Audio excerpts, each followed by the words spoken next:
पुरवा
देव वसे चित्ती त्याची घडावी संगती, ऐसे आवडते मना देवा पुरवावी वासना, हरिजना सवे भेटी.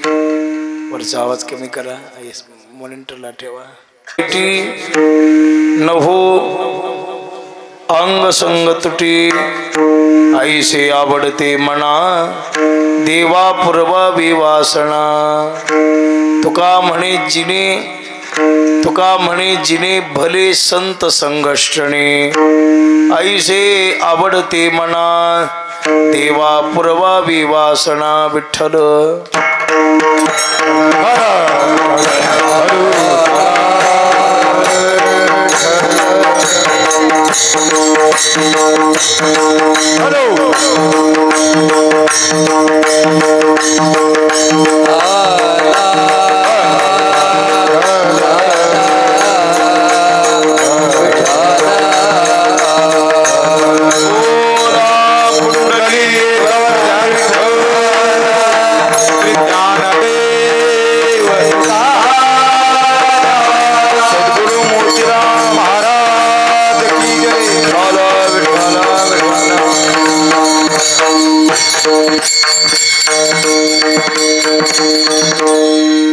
ब्रह्मानंदं परमसुखदं केवलं ज्ञानमूर्तिं, द्वन्द्वातीतं गगनसदृशं तत्त्वमस्यादिलक्ष्यम्, एकं नित्यविमलमचलं सर्वधी साक्षिभूतं, भावार्थितं त्रिगुणरहितं सद्गुरुं तन्नमामि. पांडुरंगा कृ प्रथम नमन दुसरे चरण संतांचिया, त्यांच्या कृपादानी कथेचा विस्तारू बाबाजी सद्गुरु दास तुका.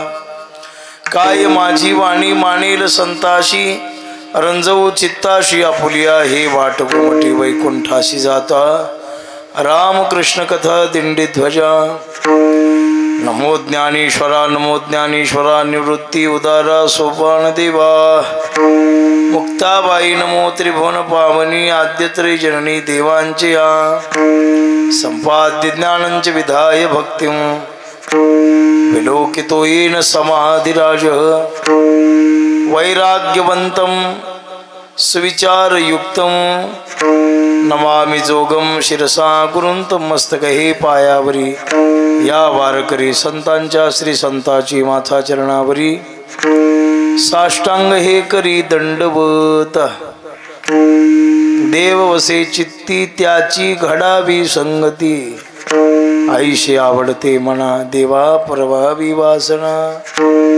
आज या ठिकाणी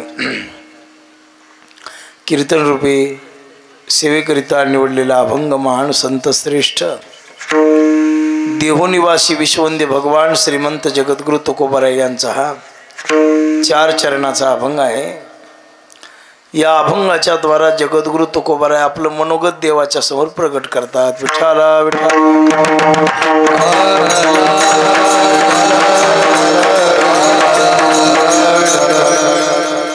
आज या पवित्र पुण्यभूमीमध्ये दौडगाव येथे आजची कीर्तन रूपी सेवा आहे.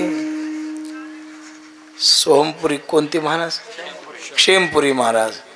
क्षेमपुरी महाराजांच्या या दरबारामध्ये त्यांच्या पुण्यस्मरणाच्या निमित्तानं, पुण्यतिथीच्या निमित्तानं, समाधी सोहळ्याच्या निमित्तानं सालाबादाप्रमाणे संपन्न होणारा हा सोहळा. रिपिटेशन बंद करा नाही यायला ते खाली जेव्हा शांत आपला.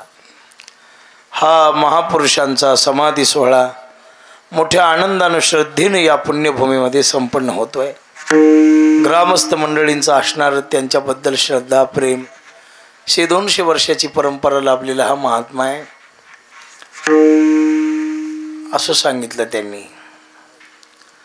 खूप वर्ष आता पूर्वी असे काही सिद्ध पुरुष होऊन गेलेले आहेत, त्यांच्या समाध्या, त्यांची स्थानं आणि आपल्याला पाहायला मिळतात. मोठी मोठी मंडळी आहेत.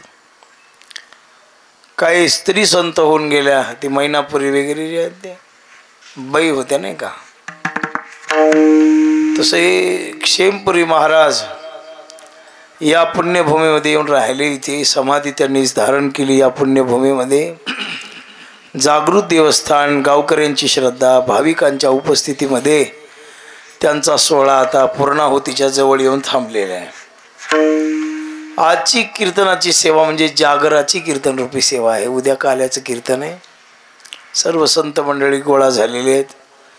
आमचे ढाले गुरुजी यांची उपस्थिती आहे. वारकरी संप्रदायामध्ये आणि सांगीतिक क्षेत्रामध्ये ज्यांचा चांगल्या नावारूपानं प्रवास सुरू आहे. अगदी उभारीला ध्वज, खूप दूरपर्यंत त्यांचं भजन कीर्ती आहे. सात्विकता आहे भजनामध्ये आणि शुद्ध आचरण, मोकळ्या मनाचा मनुष्य आहे.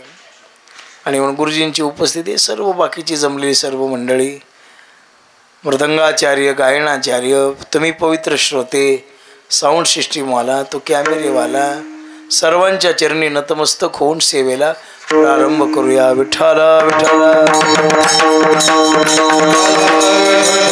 ज्यांच्यामुळे या पुण्यभूमीचं दर्शन झालं, गावकऱ्यांच्या विनंतीला मान दिला, आमचे हरिभक्तीपर्यंत भागवताचार्य विष्णू महाराज ठोंबरे यांनी हे निमंत्रण दिलं. म्हटले नाना असा कार्यक्रम आहे, मग चला. म्हणून इथे येण्याचा योग आहे. संभाजी महाराज आहेत, आपले नाना महाराज आहेत, आदी करून सर्व आमच्या बाबांच्या संस्थेमध्ये आता शिक्षण घेणारे आमचे महाराज, काय नाव आहे, लक्ष्मण महाराज राऊत बाबा, पूजनीय श्री गुरु राऊत बाबांच्याकडे त्यांचं आता अध्ययन सुरू आहे बरं का. अशी सर्व साधक मंडळी, परिचित अपरिचित सर्व संत चोपदार, सर्वांच्या सानिध्यामध्ये आपल्याला थोडा वेळ हा सत्संग करायचा आहे.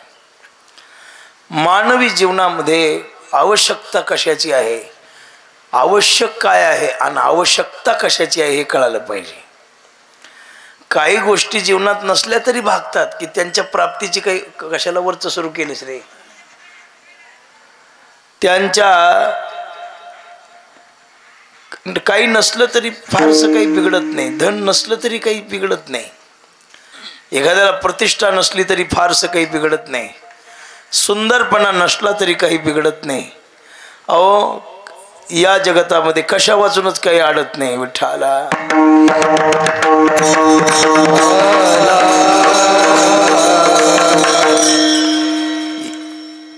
काही काही गोष्टीची आवश्यकता आहे. महापुरुष सांगत होते शक्य, योग्य आणि आवश्यक अशा 3 गोष्टी जीवनामध्ये असाव्यात. ते शक्यही असावं, योग्यही असावं आणि आवश्यकही असावं.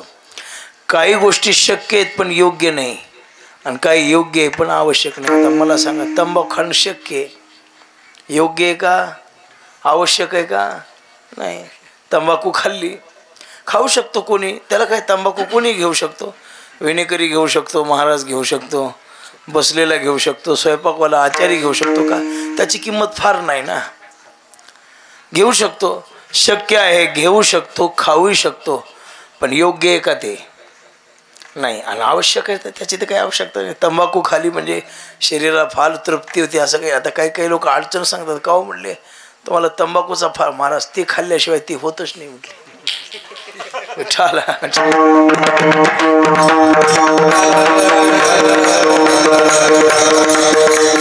अज्ञान आहे ते, त्याची काही तेवढी गरज भासत नाही. काही काही गोष्टी जीवनामध्ये लागतातच. अन्न पाहिजे, पाणी पाहिजे, वस्त्र पाहिजे, घर पाहिजे,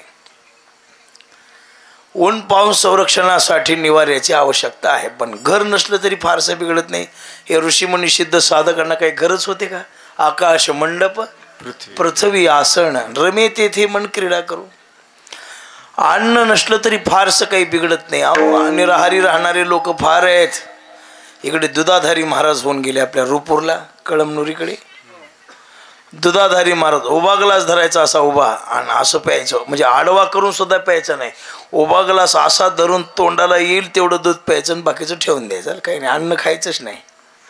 नावच पडलं दुधाधारी महाराज, काही खायचंच नाही. आमच्याकडे एक देव संत होऊन गेले देवई माय म्हणून, अन्न खाल्लंच नाही. काय होतं, फारसं बिघडत नाही. अन्ना वाचून बिघडत नाही, कपड्या वाचून बिघडत नाही, निवाऱ्या वाचून बिघडत नाही. जीवनात कशा वाचूनही काही आपल्या जीवनाचं नुकसान होत नाही. पण सज्जन हो, सत्संगती जर नाही प्राप्त झाली तर जीवनाची वाट लागल्याशिवाय राहत नाही. उद्धारासाठी सगळ्यात महत्वाचं जर काय असेल तर सज्जनाची संगती महत्वाची आहे, सत्संगती महत्वाची आहे. दुर्जनाची संगती प्राप्त झाली तर आपल्या जीवनाचं नुकसान त्याच वेळेला आहे. म्हणून तुकोबारायांनी सांगितले बाबा या जीवनामध्ये अन्न पाण्यापेक्षा संगत महत्वाची आहे. गुरुजी तुकोबाराय सांगतात पतन उद्धार संगाचा महिमा, पतन उद्धार संगाचा महिमा, पतन उद्धार संगाचा महिमा, उद्धार संगाचा महिमा त्याजावे आधमा संत सेवी,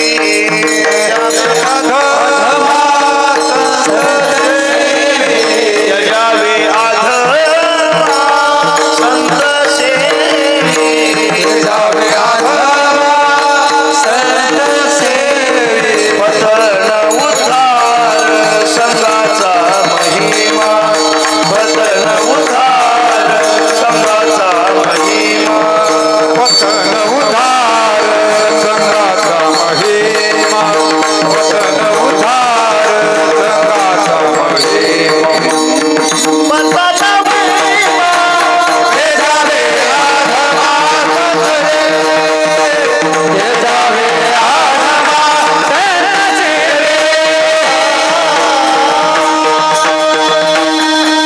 महाराज म्हणतात पतन उद्धार संघाचा महिमा त्याजावे अधमा संत सेवे. पतन संगतीमुळे आहे आणि उद्धारही संगतीमुळे आहे. ज्याच्या जीवनामध्ये अयोग्य माणसाचं सानिध्य मिळालं त्या माणसाची वाट लागते. ज्या माणसाच्या जीवनात सत्संगती प्राप्त झाली त्या माणसाचं कल्याण होतं. संगत बैठो साथ संगते, संगत बैठो साधु संगतो, संगत बैठो साधु संगते, संगत बैठो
च्या संगतीमध्ये बसा. तिची सुंदर वाणी बोलतात.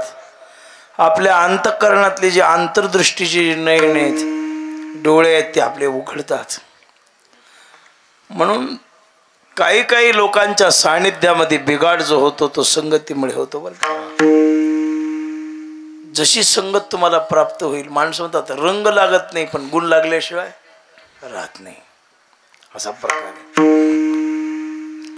एक महात्मा म्हणाल नाही म्हणे महाराज काय, ज्याच्या त्याची मनस्थिती सदृढ पाहिजे. संगत काय करू शकते त्याला? नाही बेटा, संगतच माणसाच्या जीवनाला वळण देऊ शकते. नाही म्हणायला लागला. मग त्यांनी दृष्टांत सांगितला, 2 पोपटाची पिल्ले विकत आणले आणि 2 पोपटाची पिल्ले विकत सांगितले. 2 आता पिल्ले आहेत म्हटले, नवजात शिशु आहेत हे. आता यांच्या जीवनामध्ये काही एकाच आईचे आहेत ना? हो म्हटलं. आता याला दोघाच्या संग एक साधूच्या आश्रमात नेऊन सोडला आणि दरोडेखोराच्या घरी नेऊन ठेवला. दरोडे याला मारू वगैरे नको, आम्हाला काम आहे, फक्त तुझ्याकडं 2-3 महिने ठेवून घे, याला शिकवूही नको काही. आता दरोडेखोराकडे शिकवायला काय? मुंड्या कशा कापायच्या ते शिकवीन? शिकवू नको, फक्त तुझ्या घरी ठेवून दे. कालांतरानं 6 महिने झाल्यावर महात्म्याचं ते जो साधू होता त्यांनी ते साधूच्या कुटियातलाही पोपट आणला, दरोडेखोराच्या इथलाही पोपट आणला, 2 पिंजरे आजूबाजूला लटकून ठेवले.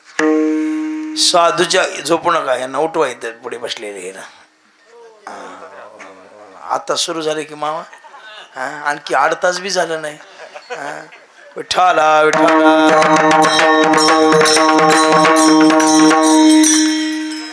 काय होतं ते मी सांगू लागलो. हो 2 पोपट होते, तुमच्या झोपेत होते ते. साधूच्या कुटियातला जो पोपट आहे, रामकृष्ण हरी रामकृष्ण हरी रामकृष्ण हरी असं म्हणायला लागलेलं आहे. आणि दरोडेखोराच्या घरचा जो पोपट होता तुला धरा हाणा मारा, धरा हाणा. आणि हे म्हणाला रामकृष्ण हरी रामकृष्ण हरी बोलून घेतला. बेटा एकाच आईचे 2 पोपट आहेत असं का? त्याने सांगितलं महाराज बीज चांगले हो पण जमिनीवर बीज वापत आहे म्हणले. सफरचंदाची शेती आपल्याकडे होऊ शकते का? नाही होऊ शकत. का नाही होऊ शकत? त्याला जे वातावरण लागतं ते बीज एकच आहे पण जमिनीत फरक असतो. तसा माणूस एकच आहे, आपल्याला सानिध्य आणि संगती कोणाची याच्यावर जीवन आवश्यक आहे. विठ्ठला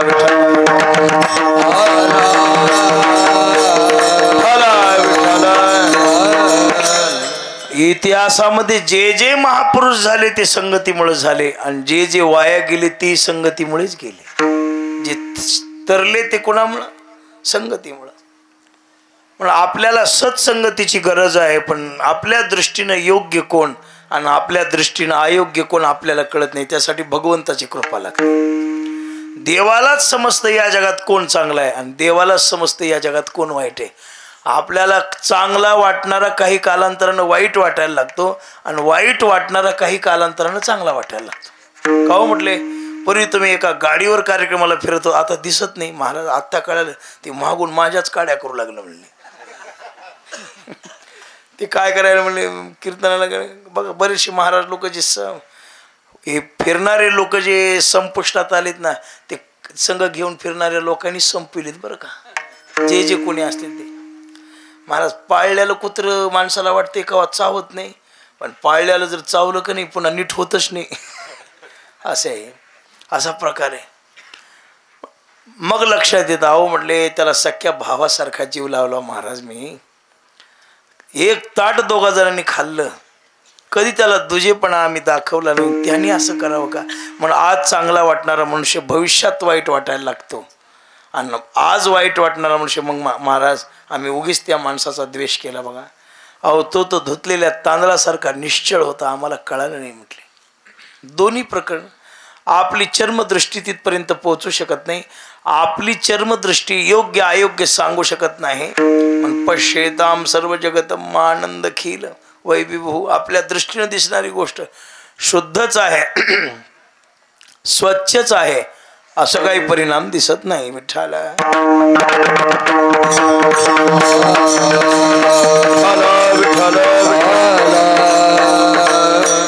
या जगामध्ये कोण चांगला आहे हे फक्त परमेश्वराला माहित आहे, आपल्याला कळत नाही. मोठ्या मोठ्याला कळालं नाही. कोण? मारुतीरायाला काळ नेहमी कळाला का? आता मारुतीरायापेक्षा हुशार आपण आहोत का? सीतामाईला रावण कळाला का? मागतकृचा वेश धारण करून आल्यावर सीतामाई सुद्धा भुलल्या ना. माते भिक्षा वाढ म्हणल्यावर झोपडीतून फळं घेऊन आल्या.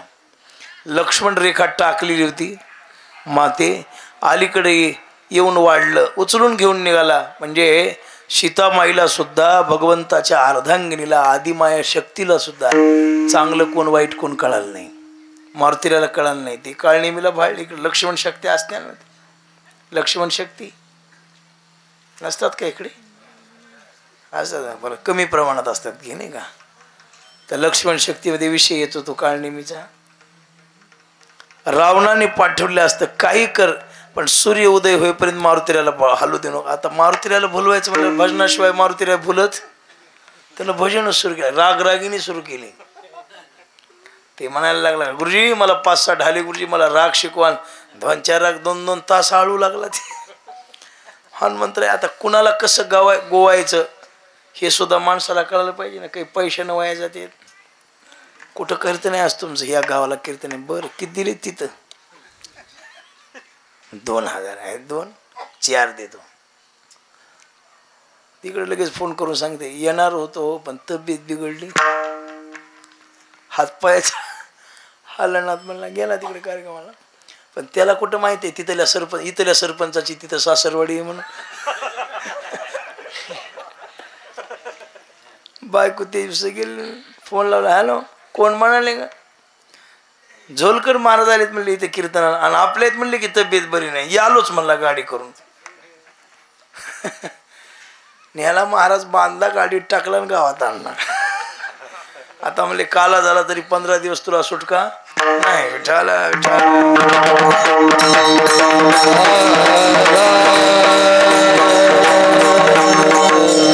आपल्या चर्मदृष्टीने आपल्याला चांगलं वाईट समज कळतं कुणाला? परमेश्वराला. अंतरीची घेतो गोडी पाहे जोडी भावाची.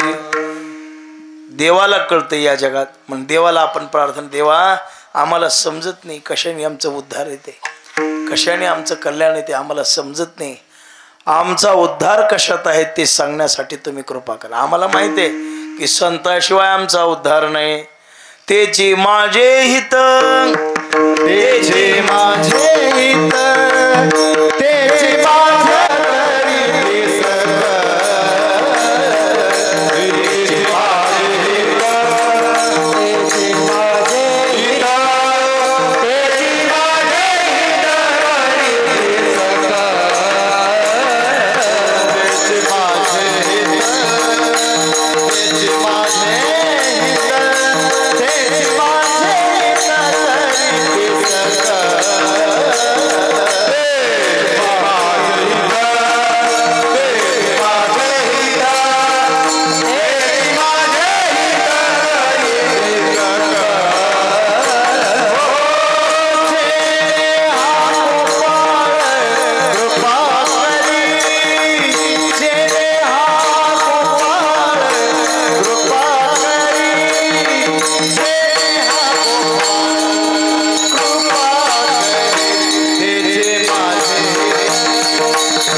तेची माझे हित करीते सकळ. त्यांच्याशिवाय आपलं हित कोण करणार? हित नाही ठावे जननी दावीला लौकिका चारती.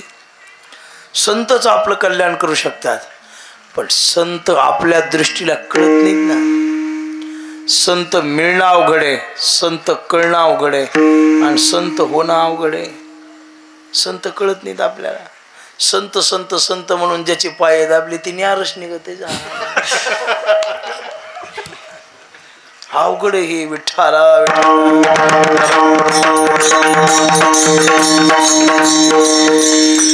संत कधी कळतात गुरुजी? प्रश्न आहे जगाला. संत मरून 3 दिवस झाल्याशिवाय संत कळत नाहीत. जित्या माणसाला संत म्हणूच नका. संत ज्ञानोबा राहायला म्हणा, संत तुकोबा राहायला म्हणा, संत ह्या सेमपुरी महाराजाला म्हणा, संत मोतीराम महाराजाला म्हणा, मारुती महाराजाला म्हणा, होऊन गेले आता.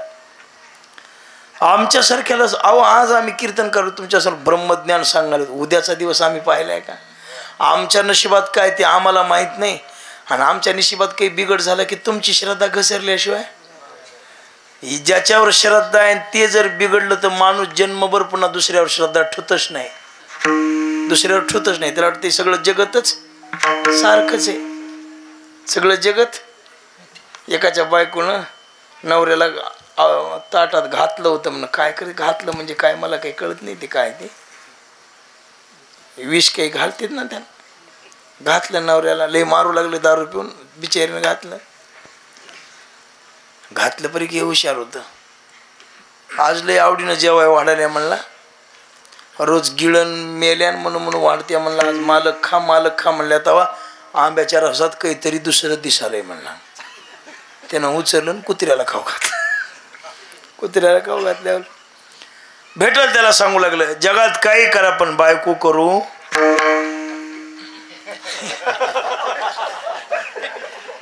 करू नका.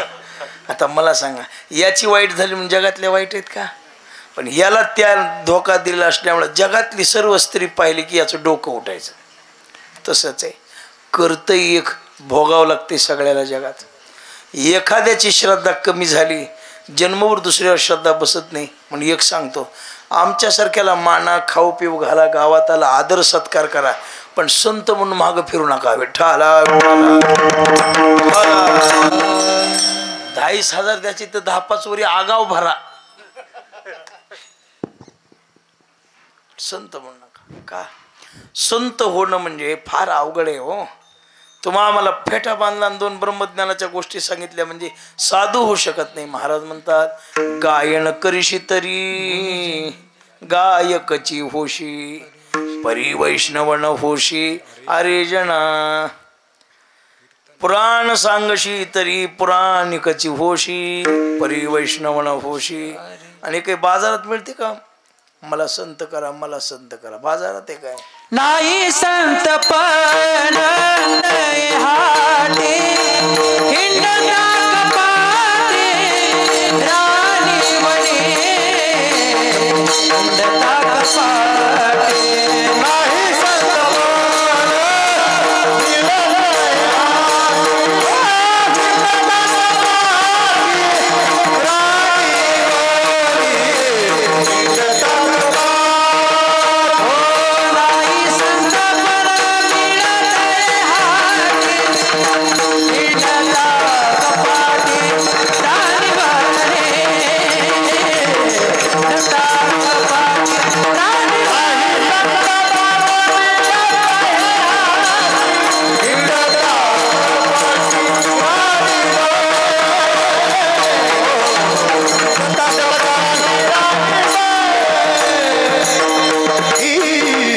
नाही संतपण मिळते हाटे हिंडता कपाटी राणीवनी. नये मोल देता धनाची राशी, नाही ते आकाशी पाताळी ते. तुका म्हणे मिळे जीवाची साठी, नाही. महाराज म्हणतात फुकट बोलून वेळ वाया घालू नये. संत होणं अवघड आहे, संत होणं अवघड आहे. किती अवघड आहे? महाराज म्हणतात, मनोजय वासना तोडूनी केली बिमोडी, मन पुरण घर पाहता दुर्गती थोडी. काम क्रोध मद मत्सर दंभ अहंकार झोडी आणि अखंड परमानंद शिवने उभवी उडी. जमत नाही एवढं. विठ्ठला विठ्ठला.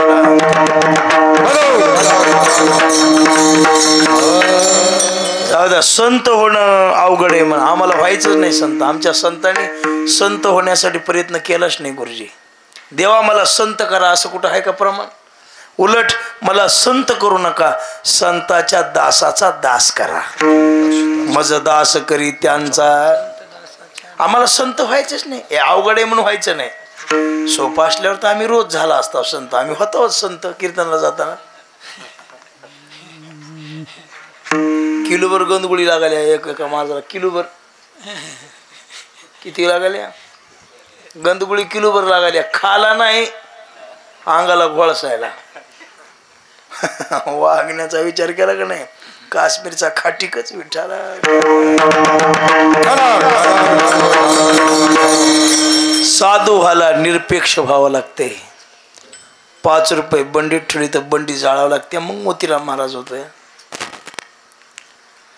तुकाराम महाराज व्हायचं म्हणल्यावर बाई आल्यावर पायावर डोकं ठेवून जाईव तुम्हा ते न करी असं म्हणावं लागते पुन्हा द्रव्य मिळाल्यावर शिवाजी महाराजांसारखा राजा प्रसन्न झाल्यावर सुद्धा आम्ही ते नेसुखी आणि तेवढं सोनं परतून लावावं लागते लय अवघड आहे असे कांद्याचे ओरिजिनल कडक भजे पालक भजे असे पुढे आल्यावर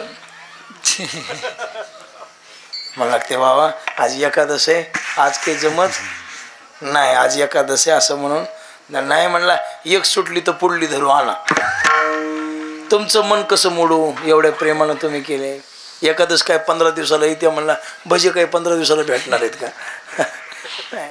संत होणं कठीण आहे आम्हाला व्हायचंच नाही संत मग तुम्हाला व्हायचंय कोण आम्हाला संताचा दास व्हायचंय आम्हाला दास होण्याची इच्छा आहे पण ज्यांचा दास व्हायचंय तीच भेटत नाहीत संत भेटतच नाही ते अवघड आहेत ना चंद्रामृत सुखे शेवविल असता जाता रवी धरवेल बाह्या हेळा सागर तरवेल परित्या गुरुजी माझा स्वर लागालाय का हा लागालाय का माझा आवाज बसलाय रात्र काढल्या मोतीराम महाराजचा नियम होता रात्र बसून गेली भलतं अंग दुखायली दिवसभरात कीर्तनला बी येणार नव्हतो पण विष्णुबाचं कीर्तन हे सासरवाडीचा नियम आहे पुन्हा लोक काही म्हणतील म्हणलं काय आता लोकांना एखाद्या कीर्तनाला नाही गेले की लोकांना वाटेल दुसरीकडे गेलं काही की असा उगा संशय निर्माण व्हायलेत ना माणसाला म्हणून म्हटलं चला पण आता गुरुजीचा फोन आल्यावर हे नाना महाराज आणि संभाजी बुवान असल्यावर तर माझं काही चिंता पडत नाही म्हणायचं तेवढं काम पडत नाही पण का बाबा बेसूर होऊ लागलं तर सांभाळून घ्या बरं का विठ्ठला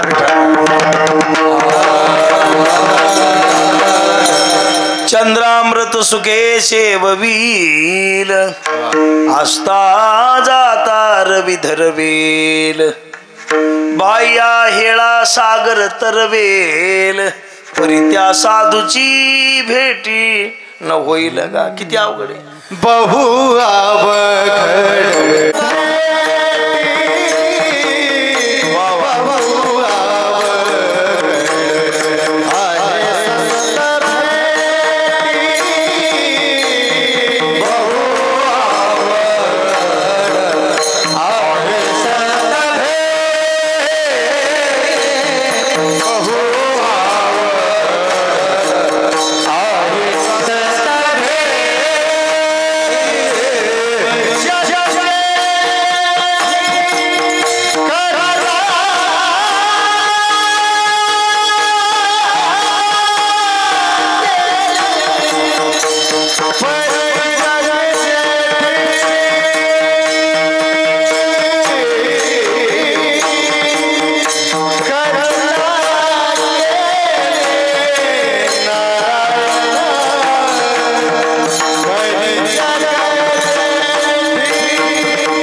म्हणतात फार अवघड आहे. बहु अवघड आहे संत भेटी परी जग जेठी. फार अवघड आहे.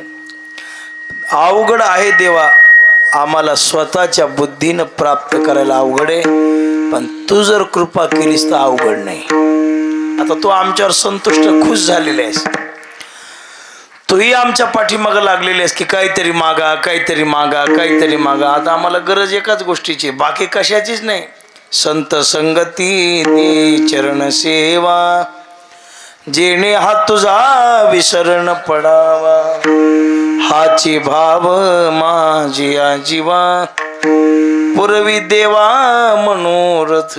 दुसरी अपेक्षा नाही. आमची अपेक्षाची एवढी आहे, तू द्यायला तयार असशील तर, तुझी इच्छा असेल तर दुसरं काही नको. न लगे मुक्ती धन संपदान काय कर संत संग दे सदा. पण कोणते संग दे. आता संताचे लक्षण 2 सांगितले आहेत वेदांत शास्त्रामध्ये. एक बाह्य लक्षण आणि एक आंतर लक्षण. टिळे टोपी माळा देवाचे गबाळ वागवी ओंगळ पोटासाठी. बोंदावया मिस घेऊन संताचे करी कुटुंबाचे. मी पाकिट घेत नाही मला ड्रायव्हर पशी द्या. कुणापाशी द्या? माणसा देखत ड्रायव्हर पशी द्या ना. गावाच्या बाहेर गाडी वडगट ड्रायव्हर पासून घेऊन खटो खटो खटो. ही कशाची विरक्ती आली असली? ह्या विरक्ती आहे काय? मलाही नको ड्रायव्हरलाही नको कुणालाच नको. आलो सेवा केली चाललो. मी म्हणणार नाही असं मी घेऊनच जात असतो. ही नाही. चेहरा दाखवायचा संताचा. उजव्या हातानं खायचं ते डाव्या हातानं खाण्याची सवय लागलेली लोक बाह्यवृत्तीनं वेश संताचा धारण करतात, पण अंतकरणामध्ये मात्र विशेष धरण बसलेले असतात. म्हणून अंतर तुझे पायी तुझे पायी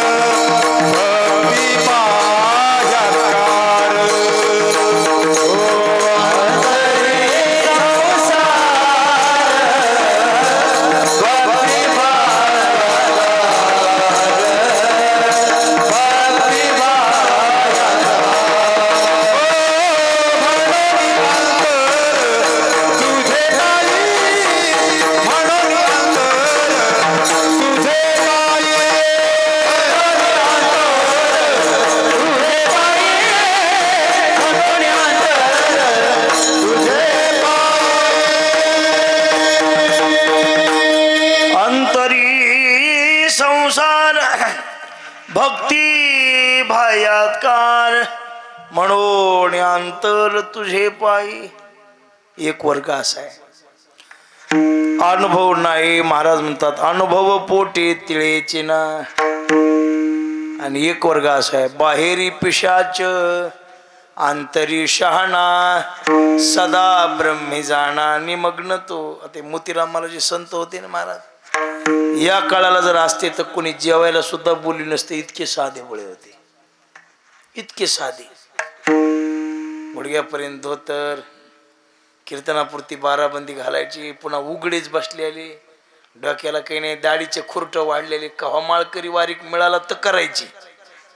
वारीक सुद्धा माळकरी लागत होता पण का, तर करायचे. नाही भेटला तर 2-2, 3-3 महिने तशीच. एखादच बघ नाही महाराज खर खर खर खर खर खर खर. महाराजाची एकादश आली ती काय झालं म्हणला, एवढ्या मोठ्या सप्ते हे आहे, एवढ्या सप्त्यात मोठं कीर्तन आहे म्हणला, ते शूटिंग केली. आणि कसं तोंड दिसेल पुन्हा गाडीवर. कॅमेरा नसता तर कसंही जमत होतं म्हणला. कॅमेरा फिमेरा असल्यावर चकपकत दिसावं लागते. आता मला सांगा, तुम्ही कीर्तनला येतो ते आम्हाला बघायला येतो का देवाचं काही ऐकाय येतं? कशासाठी? हो आमच्यासारखी माणसं काही तुमच्या गावात नाहीत का? भरपूर आहेत की, लेकरं बाळ भरपूर आहे.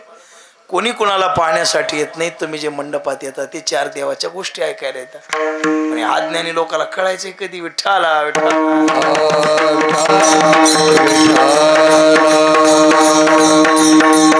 काही लोकांचा परमार्थ दाखवण्यासाठी नाही, चातुर्य लपवी, महत्व हरवी, पिसे पण मिरवी आवरोनी. महाराज म्हणतात बृहस्पतीचे निपाडे सर्वज्ञता तरी जोडे परी वेडी माझी दडे महिमे भेने. विठाला विठाला.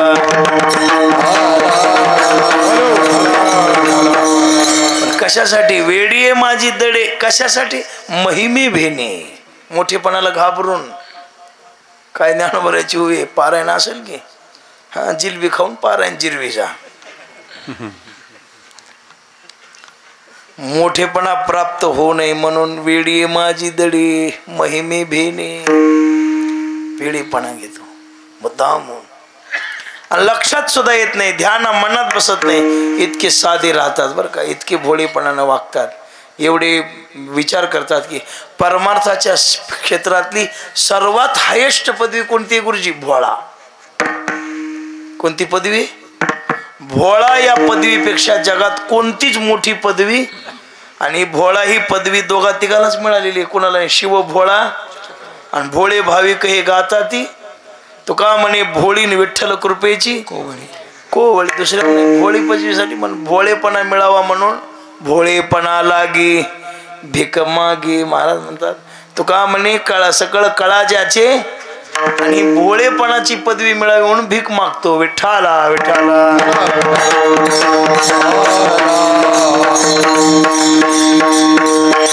नेहमी दृष्टांत सांगत असतो, तुम्ही ऐकलंय असेल. आपले नथुराम महाराज होते केळकर, देव माणूस होते. सद्गुरु जोग महाराजांच्या सप्ताहामध्ये त्यांचं कीर्तन ठेवलं. नथुराम मोठे बाबांनी सांगितलं केळकर नथुराम बोला कीर्तन करा म्हणून निरोप दिला आहे सप्त्यात. या कीर्तना मोकळ्या मनाचा महात्मा होता, पण फार मायाळू आणि कोणत्याही गोष्टीत इंटरेस्ट बरं का गुरुजी त्या माणसाला. सोयरपणाचं काम नथुराम बाबाकडे गेलं की ते कडीला काढूनच घरला येणार. कोणाच्या काही आडी अडचणीचं काम गेलं की भलतं. इतका प्रेम करणारा म्हणून महाराज तुम्हाला जगात कोणताच मिळणार नाही. माणसं सांभाळायला तसा माणूसच नाही कोणी. निस्वार्थ माणसं जोडले. वेदांत तयार, भाषा तयार. कीर्तन बी माणसं बघून होतं त्यांचं, कुठेही सारखं. विद्वानाच्या सभेत विद्वानासारखं, खेड्यापाड्यामध्ये गेले खेड्यापाड्यासारखं. असे मोठे मोठे श्रोते त्यांचे असायचे. गेले आळंदीला. काखेमध्ये ती पडशी फेटा डोक्याला उपरण अंगावर. दुसऱ्या दिवशी आंघोळा लागते म्हणून एक धोतर त्या पिशवीत ठेवल्यानं कीर्तन. गेल्यानंतर बसले म्हणतात लोकांना ओळखलं नाही. उठून लावलं. उठा रे म्हणले, इथं झाडून काढू द्या. नथुराम बाबा उठले तिकडे जाऊन बसले. तिथपर्यंत उठायचं आणि कीर्तन सुरू झाले. विठोबा महाराज यायले ते अरे येडं का मध्ये मध्ये करायला म्हणले. मोठे माणूस आहे आरती येडं न येड्याचा बाप आहे म्हणले. येऊ द्या. कीर्तन सुरू केले. ब्रह्मरस गोडीत अभंग घेऊन बोलायला सुरुवात केल्यावर मोठे मोठे विद्वान लोक तोंडात बोट घालू लागले. अरे म्हणले आपल्याला कळालं नाही. आणि एक सांगू का, खरं दाखवीत नाही, खोटं नटल्याशिवाय खरं येणारं चुळबुळ करीतच नाही. आणि ज्याला टाळ धरायत नाही ते चमक घालून आल्याशी राहतच नाही.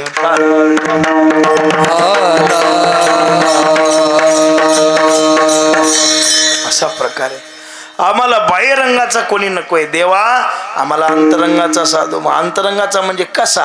अभंगाच्या पहिल्या चरणात देव वसे चित्ते, देव वसे देव वसे चित्ते, देव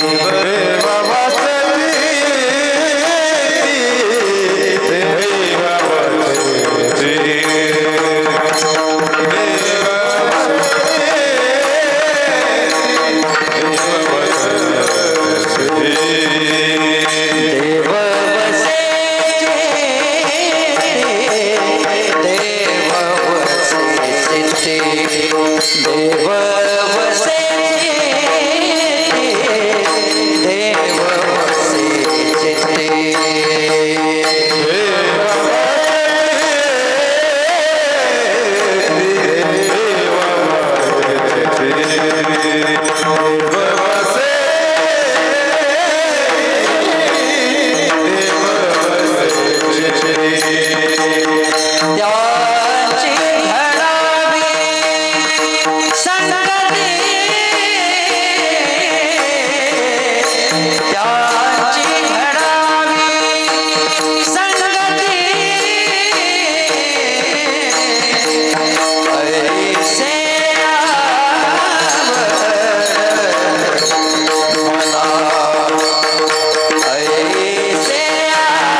देवांची संगती ते कशी देव वसे चित्ते ता देवच आहे.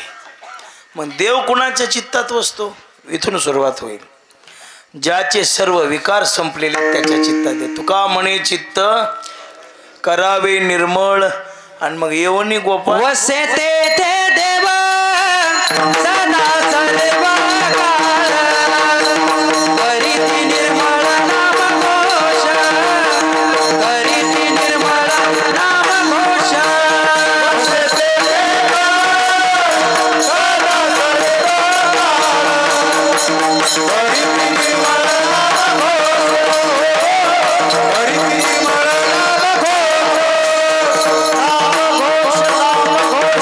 वसे तेथे देव सदा सर्व काळ करीती निर्मळ नाम घोष. देव तिथं आहे. कुठे आहे? तिथे आहे.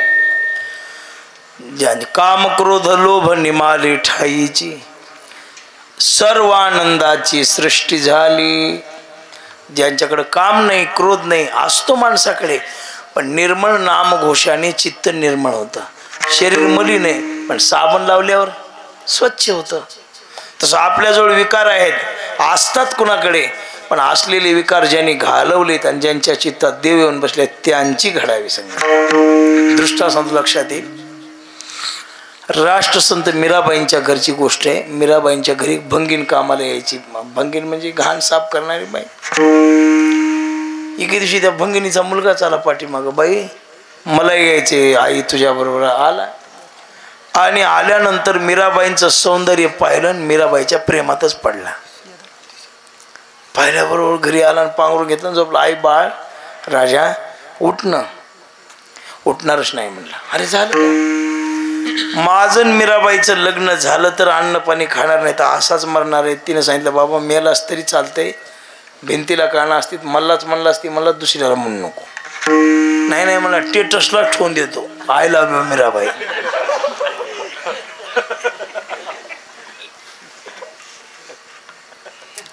ह्या महाराज लोकांनी एक एवढा वैताग आणलाय बापा बापा बापा बापा. स्टेटस आणि फेसबुक आणि इथली शेवा आणि तिथली शेवा आणि तिथली शेवा आणि तिथली काय त्याच्यावर आहे की त्या शेवावर काय की सालभर बी एकच अभंग आणि तेच चिंतन आहे रे तुझं. कुठे बी गेलास तरी तेच आहे तुझं, तुझ्यात बदल नाही.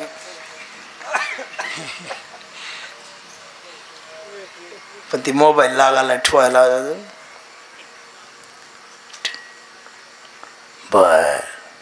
दुसऱ्या दिवशी भंगीन कामाला आली मग विचारलं मला, बाई रोजच्या सारखं बोलत नाहीत काय कारण आहे? राणी सरकार काय सांगाव तुम्हाला. मीराबाई तुम्ही संत आहेत, मला माहिती आहे तुम्हाला राग येणार नाही तरी सांगते. काल पोरगा आलतं आणि कालपासून अन्न नाही पण नाही म्हणाले की लग्न करीन तर मीराबाईशीच. आता तुमचं आमचं जमतंय का? तुमच्या उष्ट्या पाष्ट्यावर जगणारी आमची जात लेकरला कळ. मीराबाई खुश झाल्या. खऱ्या साधूला राग येतच नाही. खराला बरं का मुर्दंग्या बदलू द्या कसंही बसू द्या, ते खरा साधू नादाला लागतच नाही. त्याला एवढंच विषय येतो त्यांचा नावडी जनधन माता पिता उघड या नागड या बोडकं या कपडे घालून या तसेच या. ते काही म्हणत नाही. ते उलट एवढंच म्हणेल वा वा वा काय मस्त दिसाला. कपड्यापेक्षा न घालता तुम्ही चांगले स्तुती करूनच जाईल. जनमित्र होई सकाळाचा. सगळ्याची गुरुजी परमार्थाच्या क्षेत्रात मित्रता फार महत्वाची आहे बरं का. आता ह्या गावाला आपण आलोत, काय गावाचं नाव आहे? दोडगावला. दोडगावला आलोत. मला इथे किती वेळ राहायचे? 2 तास. इथलं अन्न खाल्लं पाणी केलं. मोठ्या आईच्या अंतकरणानं जीव घातलं. संतांच्या संग जेवायला मिळालं. हे एवढे मोठे नामधारक लोक संग जेवायला होते. खाल्लं. महाराजांना सासरवाडीत नेऊन चहा पाजला. हे चहा नव्हतं की दूध होतं काही की दूध पाजलं पेलं. आता 2 तास कीर्तन करायचं आणि सगळ्यांना आनंदानं वा वा वा वा वा रामकृष्ण हरी फार गाव चांगले म्हणून हात जोडून निघून जायचं. का 2 तास येऊन तुमच्या खोड्या काढीत बसायचं? एवढा सप्ताह माणसंच नाही तर आता हे काही भूत आहेत का? आणि इतकुशेच असतात का? बकड झाली यार 4च खंदे करी लागते. नाराज व्हायचं नाही. नाराज झाला तो महाराज कसला विठ्ठला. मेरा बोलून द्या पोराला बोल. पप्पळ बाई उठ राजा, मीराबाई लग्न करते. उठलं, मस्त पावडर लावून झालं किंवा मीराबाईनं पण हे नवरदेव आहेत का? हो. मग लग्न मिरगाच्या आधी करू म्हणलं. मीराबाई म्हणलं तेवढा उशीर न ग, 7 दिवसातच लग्न करू. फक्त माझी एक अट आहे, कृष्णाच्या मूर्तीसमोर बसायचं आणि 7 दिवस महामंत्राचा जप करायचा, हरे राम म्हणायचं. आणि 7व्या दिवशी अन्न खायचं नाही, पाणी खायचं नाही. 7व्या दिवशी तुमचं माझं एवढंच म्हणला. तिथं आता करतो. बसला भजन करीत, माळ हातामध्ये घेतले आणि हरे राम राम राम हरे हरे, हरे कृष्ण इथून आलं पाहिजे बरं का. हो म्हटले. पहिला दिवस, दुसरा दिवस, तिसरा दिवस, 4थ्या दिवशी तर काही राहिलंच नाही, सगळं जळून गेलं. 5व्या दिवशी ब्रह्मस्वरूप झाला, 6व्या दिवशी ब्रह्मभावाला प्राप्त झाला आणि 7व्या दिवशी तर समाधीच लागली. मीराबाईने उठिलं, उठा मालक, लग्न करायचे. ते म्हणला झालं लग्न. अहो तुमचं माझं लग्न आहे. मीराबाई उपकार केलात, तुमच्यासारख्या बरोबर लग्न होणं हे व्यावहारिक दृष्टीनं भाग्य होतं, पण तुमच्या कृपेनं परम भाग्याला प्राप्त झालो. माझं श्रीकृष्णाचं लग्न लागलं. आता बळीयाचा अंगसंग झाला, आता नाही भय चिंता तुका म्हणे.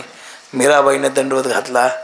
पण अशी देव वसे चित्ती, ज्याच्या चित्तात विकार नाही, काहीच नाही. काम क्रोध मद मत्सर दंभ अहंकार, त्याचे बळ फार. सर्व सुख दे सचिदा नंदन अंबाबाई वो करी कृपा उजळ कुळदीपा, बोध करी सोपा. येवनी लवलाही सचिदा नंदन अंबाबाई वो करी कृपा. तुझी कृपा ज्याच्यावर झालेली आहे, ज्याच्या चित्तात देव अखंड राहतो, आशांची त्याची घडावी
घडावी संगती. आयुष्य आवडते तेव्हा आमची दुसरी काही अपेक्षा नाही. त्यांची संगती आम्हाला घडावी. कोणाची? देव ज्यांच्या चित्तात वास्तव्याला राहतो त्यांची. आणि प्राप्त व्हावे असं नाही, घडावी. त्यांची संगत जर घडली, घडून येणे आणि प्रयत्नानं मिळवणे फरक. मला आमच्या मनात नव्हतं व घडून आलं नाही, हो का होऊनच गेलं. हे तसा प्रकार आहे. प्रयत्नानं मिळवण्यात तेवढा आनंद वाटत नाही, एकाएकी येण्यात आनंद. तसे एकाएकी त्यांची घडावी संगती, त्यांची संगती घडावी. बरं महाराज, त्यांची संगती घड असं कुणाला आवडतं? महाराज सांगितलं, बाबा हे जे आवडतं ते मला नाही, माझ्या मनाला आवडतं. ऐसे आवडते मना, ऐसे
आमच्या मनाला आवडतं. आईशे आवडते. आता मनाला परमार्थ आवडणं म्हणजे फार एक मनाचं ज्ञानोबा म्हणतात या मनाचे एक नाही, या मनाचा एक स्वभाव चांगला आहे. हे कुणाच्या नादाला लागत नाही, लागलं तर सोडित नाही. त्या मुंगळ्यासारखं आहे, मुंगळा कुणाला चावत नाही आणि चावला तर तुटून निघल पण सोडित नाही. ऐसे आवडते या मनाला आवडतं म्हणून देवा पुरवावी. बघा मनाला आवडतं एक आणि महाराजांनी शब्द वापरलाय देवा ही वासना आमची पूर्ण करा. देवा पुरवावी. आता तुम्ही म्हणाल महाराज वासना म्हणल्यावर घातकच आहे की. वासना बायको शेजारीन झगडा गाली मोठा दारुण तिच्या पायी घ्या झोप तुम्ही. आता वासना पण ही वासनाच आहे, पण कोणती वासना आहे? सद्वासना आहे, असद वासना नाही. आम्हाला जन्म पाहिजे, घेईन मी जन्म. जन्माला कारण वासना लागते म्हणून देवा पुरवावी वासना. बरं काय तुमची वासना आहे? अभंगाच्या 3ऱ्या चरणात हरी जनासवे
आवडते म्हणा. काय महाराज हरिजनासवे भेटी.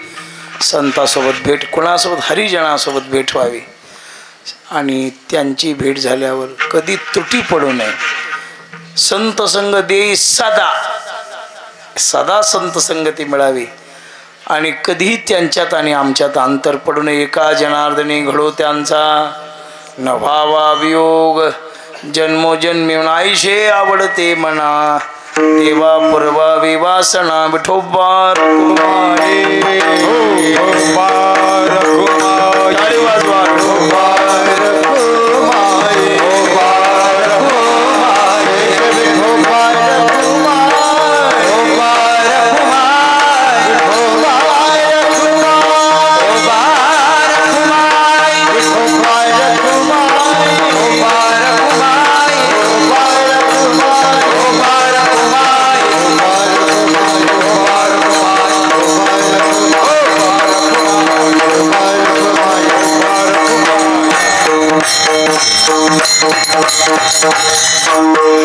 महाराज तुम्हाला गरज काय हो सांगा बरं. तर त्याचं कारण शेवटच्या चरणात तुका म्हणे जिणे, तुका म्हणे जिणे,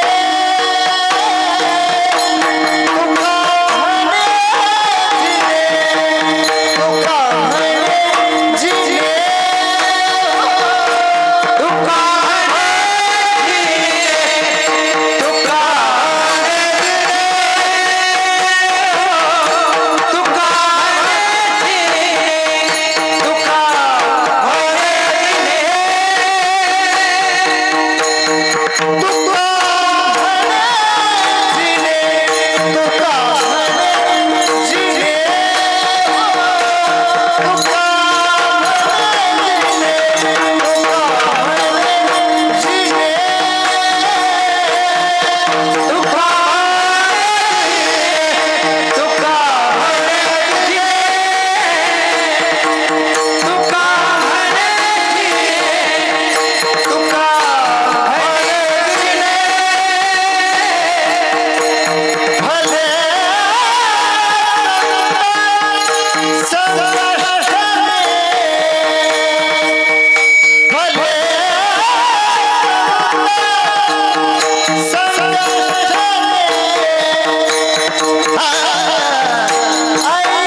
सेवा संपलेली झालेली सेवा शेमपुरी महाराजांचरणी समर्पित करूया. आमचे विष्णुबुवा यांच्यामुळे योग या पुण्यभूमीच्या दर्शनाचा आला. या सुंदर आज भजन ऐकायला मिळालं, तुमचं दर्शन झालं. सर्वांना नमस्कार करून वाणीला विराम देतो, थांबतो. एकदा तुकोबरायचं भजन करा. तुकाराम तुकाराम तुकाराम तुकाराम तुकाराम तुकाराम तुकाराम विठ्ठल जय जय विठ्ठल जय जय विठ्ठल जय जय जय हा बोलिले कुरे देवा पुढे वत्तरे क्षमा पराध महाराज तुम्ही हो नाही विचारेला अधिकार म्यापुरा क्षमा पराध महाराज तुम्ही तुका म्हणे ज्ञानेश्वराला खपायापैकी गळा क्षमा पराध महाराज तुम्ही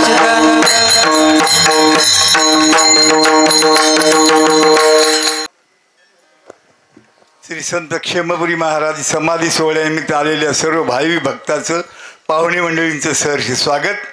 खरोखर महाराज मला वाटलं आज 25-30 वर्ष आपण पाठीमागे गेलो. असं जुनं ते सोनं म्हणतात. संस्कार जपणारे तुम्ही, अगदी वारकरी साम्राज्याचा पोशाख, सात्विक भाव, संयम, शांतता आणि वाणीत प्रभाव असं म्हणाय हरकत नाही. खरोखर अभंग महाराज आपण अतिशय उत्कृष्टपणे सोडवला. आपल्या मधुर आवाजानं आम्हाला मंत्रमुग्ध केलं आणि खरखर मंडळी इंद्रसभेत गंधर्व गातात तसे दोन महान महामेरू संगीत सूर्य संगीत भास्कर हे पाहुण्यांचं नाव काय?